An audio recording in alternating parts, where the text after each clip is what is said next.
جیسے کہ آپ پچھلے ایک دو دن سے سن رہے ہوں گے، ساری دنیا سے خبریں آنی شروع ہو گئی ہیں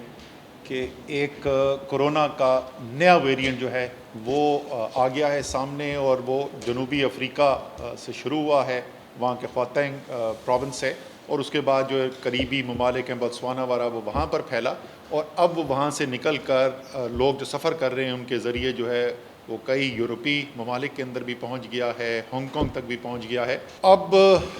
ہم جو ہے ظاہر ہے ایک ایسے وقت سے گزر رہے ہیں پاکستان میں جہاں کئی ہفتوں سے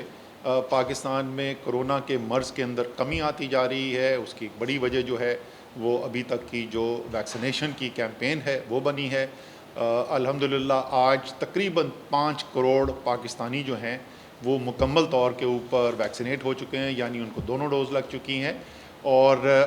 اس کے علاوہ مزید 3 کروڑ ایسے ہیں جن کو ایک ڈوز لگی ہوئی ہے۔ لیکن این سی او سی جو ہے وہ اپنے فیصلے گزرے ہوئے کل کو دیکھتے ہوئے نہیں کرتی، تو آج کی میٹنگ کے اندر ہم نے کچھ فیصلے کیے ہیں۔ ایک تو ٹیسٹنگ جو ہے، ہمارے جتنے ٹیسٹ ہو رہے تھے اس کے اندر ظاہر ہے جس طرح ڈیزیز کم آتی ہے، کیونکہ وہ بنیادی طور پہ جن کو شواہد نظر آ رہے ہوتے ہیں، جو سمپٹومیٹک ہوتے ہیں، ان کی ٹیسٹنگ کی جاتی ہے۔ وہ جیسے جیسے پازیٹیوٹی کی شرح کم ہوتی گئی تو ٹیسٹ بھی کم ہوتے گئے، خاص طور پہ کچھ صوبوں کے اندر ذرا زیادہ کم ہو گئے تھے۔ لیکن اب ہم کہہ رہے ہیں کہ ہم ہائی رسک ایریاز کے اندر بھی ٹیسٹنگ شروع کرنے جا رہے ہیں تاکہ زیادہ ٹیسٹنگ کی جا سکے۔ اسی طریقے سے جو باہر سے لوگ آ رہے ہیں، چند ممالک جو براہ راست اس سے افیکٹ ہوئے تھے، ان کے اوپر تو سفری پابندیاں ہم نے لگا دی ہیں کہ مزید ہم کچھ اقدامات دینے کے لیے جا رہے ہیں تاکہ باہر سے ملک سے جو لوگ آ رہے ہیں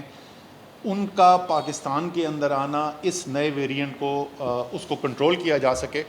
تو پھر حل کیا ہے؟ اس کے اندر سب سے ضروری چیز جو ہے ہمارے ہاتھ کے اندر کیا ہے، وہ ہے ویکسینیشن۔ کہ حالانکہ یہ انتہائی خطرناک ایک ویریئنٹ ہے، لیکن ویکسینیشن پھر بھی مؤثر ہوگی اس کے دفاع کے لیے۔